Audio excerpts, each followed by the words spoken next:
Video starts, I want to tell you that my plush toy thing is finally on sale right now. Okay, it's not a pre-order.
You can just buy it, like now. Go to shopalexmyers.com, link is also down below in the description, and get yours today because they are extremely limited, so don't wait on it. You know, over the years, there's been a lot of movies I've been asked to do, and one that keeps coming up over and over again is Diary of a Wimpy Kid, the 2010 kids movie that all of you grew up with, apparently. Now, this movie was a little bit after my time, but when does that ever stop me? What do you say we strap ourselves in and check out the 2010 masterpiece of filmmaking?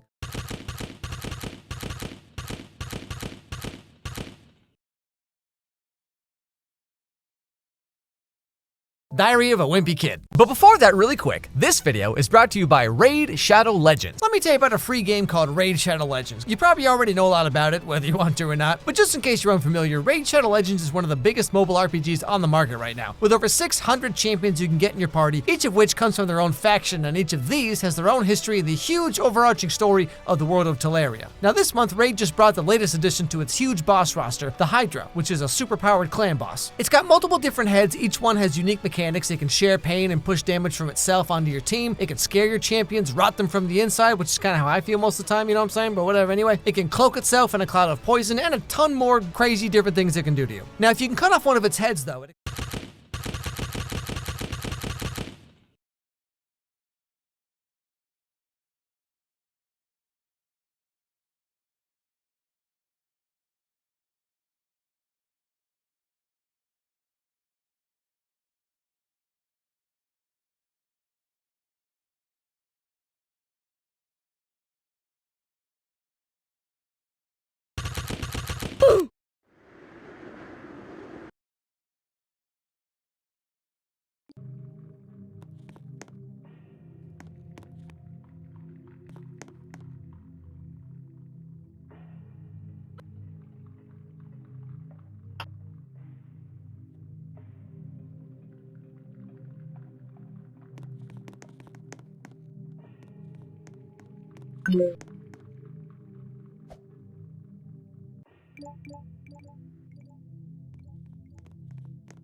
Exposes its neck, and then it's just open season. You can deal a bunch of insane damage to it before it grows back a new head. The whole battle is really just like an in-depth tactical puzzle, always changing and revealing new challenges, even in the middle of the fight. But if you can beat it, you get some of the best artifacts in the game, so it's definitely worth it. Also, from now until January 28th, every player can get a new limited edition champion courtesy of the esports player symbol. And to get it, all you gotta do is log in for 7 days, anytime from now until January 28th, like I just said. But if you miss it, it's gone forever, so don't miss it. Also, this month, Raid's releasing a bunch of new champions along with a brand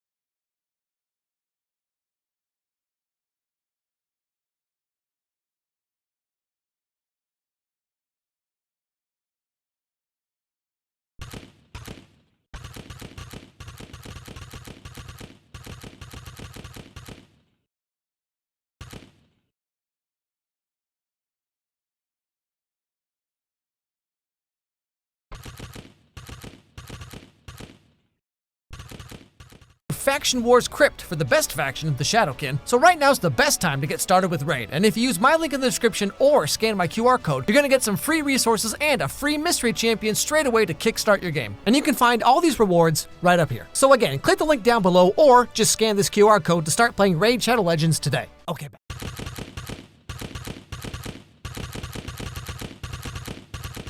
to the show. Right from the beginning, we meet our main character, Greg, the titular wimpy kid, I assume. Okay, first of all, let me get something straight. This is a journal, not a diary. I know what it says on the cover, but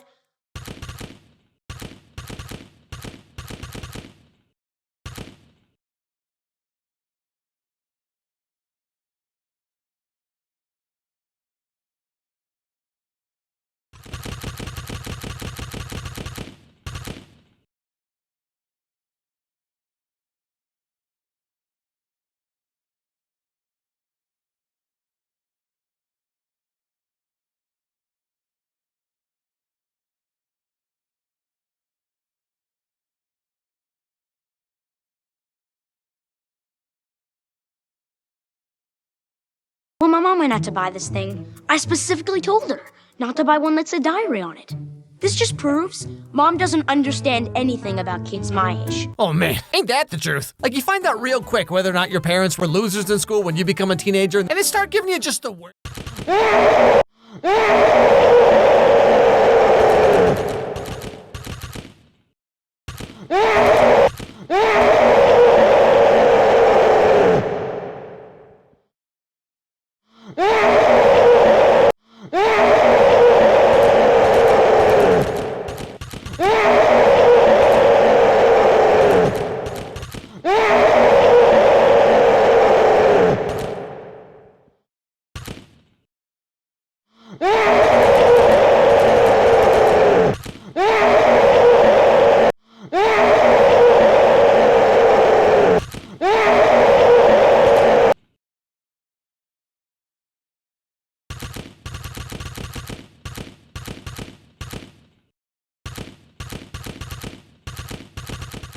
worst advice. You know, girls like a sensitive guy who writes his feelings in a journal. No, they don't, Mom. That's what you want because you're 40 now and you're questioning all your life choices. If someone's bullying you, just ignore them and eventually they'll leave you alone. Never works. But I'm gonna be fine. It's my best friend Riley Jefferson I'm worried about. He's definitely not middle school ready.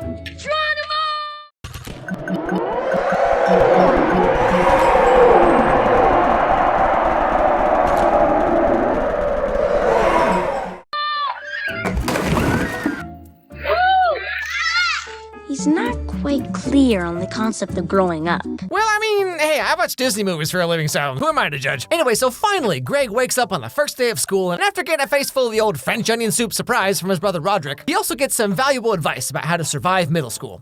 It's real simple. Don't talk to anyone, don't look at anyone, don't go anywhere, don't sit down, don't raise your hand, don't go to the bathroom, don't get noticed, don't choose the wrong locker. Yeah, that's pretty much all there is to it, so, you know, good luck, Greg. And so, the moment of truth, Greg heads off to his first day of middle school, the first day of the end of his life, because trust me, Greg, no one survives middle school. Let me just say for the record that I think middle school may be the dumbest idea ever invented. You got kids like me who haven't hit their growth spurt yet, mixed in with gorillas who have to shave twice a day. Perhaps not the best choice of actor when describing a hairy gorilla, you know, just throwing that out there. There's juvenile delinquents and weirdos. I'm smaller than about 95% of the kids at my school. Seriously.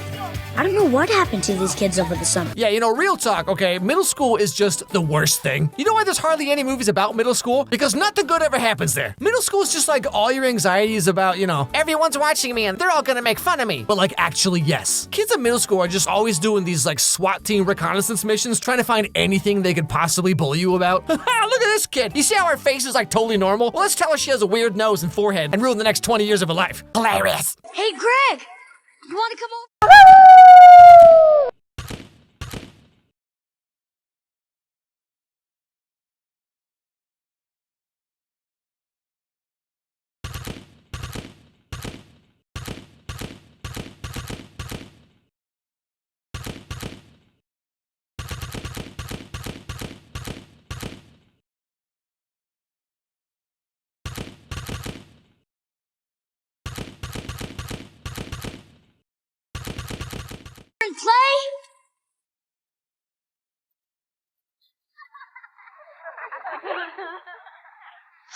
Play? What did he just say to you? Oh, you want to come over and play? Yeah. Do you guys want to play with us? But whatever, anyway, so this being the first day of school, he finally meets up with his friend Rowley, about whom Greg was concerned that, you know, he might not be ready for the whole teenager thing. Remember how I said Rowley wasn't middle school ready? Well, there you go. What are you wearing? It's my serape. Okay, but I mean, like, just give this kid some dreadlocks and a nose ring, and he just looks like any girl you see at a music festival. So then it's finally time for the worst class that no one likes, especially in middle school, physical education. I'm Coach Malone, and I am your gym teacher. PE is as much a part of my life as waking up in the morning and going to the bathroom. I live and breathe physical education. Yes, clearly. I will say though, in middle school, there's like two kinds of teachers. You have these really weird, jaded people who are always trying to like prove something for some reason, and then you have like absolute saints. I mean, I barely survived 3 years in that place. Can you imagine going through 30? Every day you show up to work and just have to deal with a room full of kids all like, LeBron James, these nuts. Just like the entire cast of Ed, Edd and Eddie who utterly despise you for no reason whatsoever. Now, I mean this with the utmost respect, okay? But like, what kind of psychopath willingly works?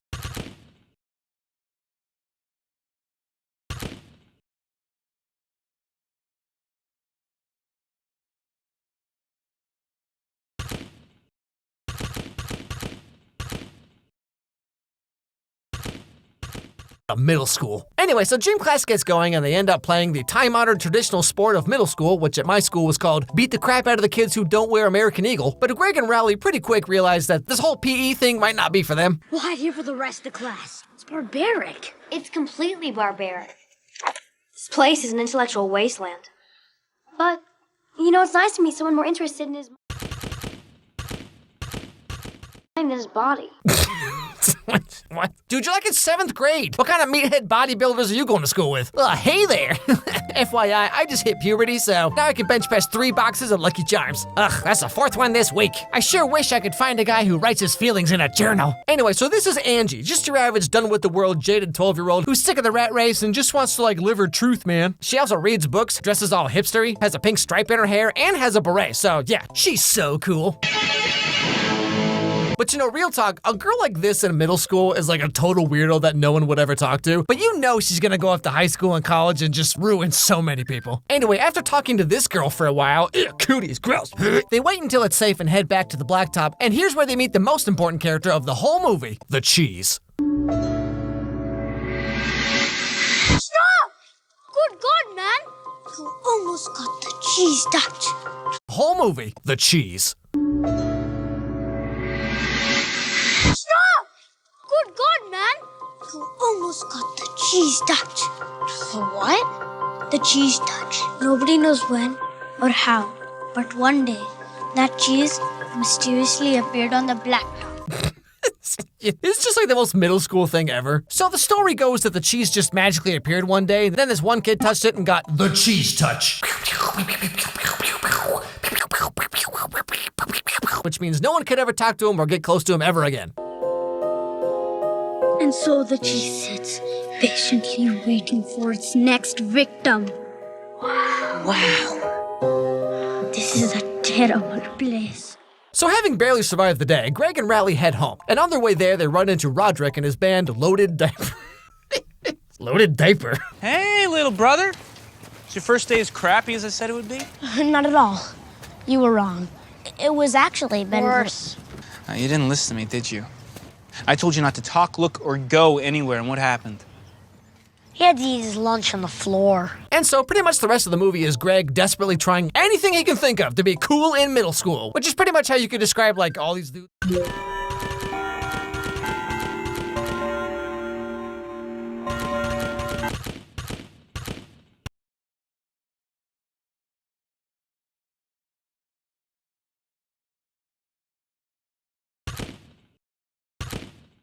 On TikTok. Jazz dancing.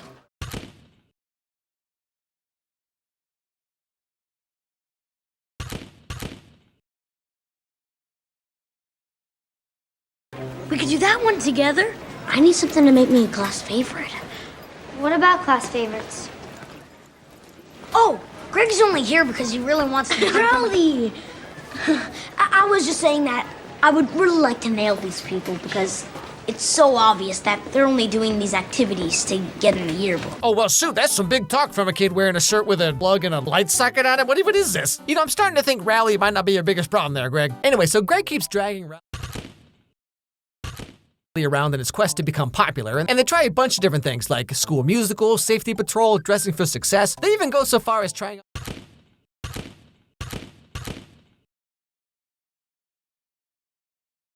for wrestling. Yeah, definitely. What about pile drivers and Vader bombs? That is fake wrestling? Hey, it's real to me, okay? When The Undertaker came back to life for the 5th time, you know, that really spoke to me, all right? Anyway, so as you might imagine, everything basically just backfires on Greg. You know, he loses his wrestling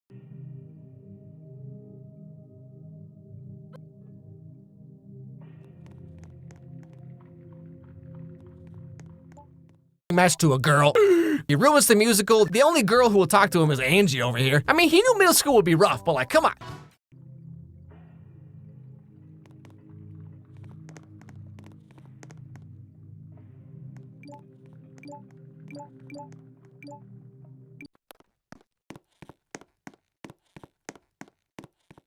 And if I would have pinned her, which I could have done easily, you know I would have gotten in trouble for hurting a girl.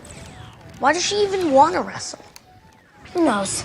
Girls are very confusing. Like today, I heard someone in the hallway say that Bryce Anderson has a cute butt. What does that even mean? Yeah, you know, I never understood what that meant because, like, the girls in my school would always talk about Tanner's butt or Bryce's butt or whatever, but, like, all these dudes just look like this. Like, what are you even talking about? Now, probably my favorite scene in the entire movie here. One day, the kids are watching this really informative video about how to be an awesome teenager. That guy is so unpopular. I'd hate to be him. Ew. Hey guys, do you like breakdancing? That is totally rad. Wicked. You should sit with us at lunch, friend.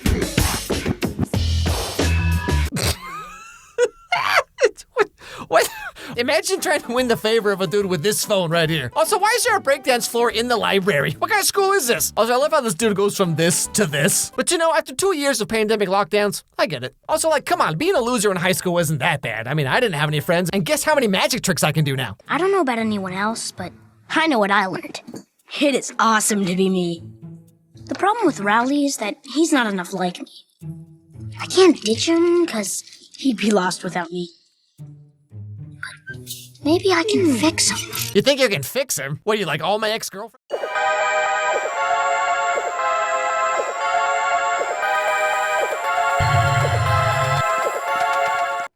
Also, just a quick little tangent here. You ever notice how the girls who try to fix guys are always somehow worse? Well, whatever. Anyway, so Greg is convinced that the reason why people don't understand how cool he is because of his friend Rowley.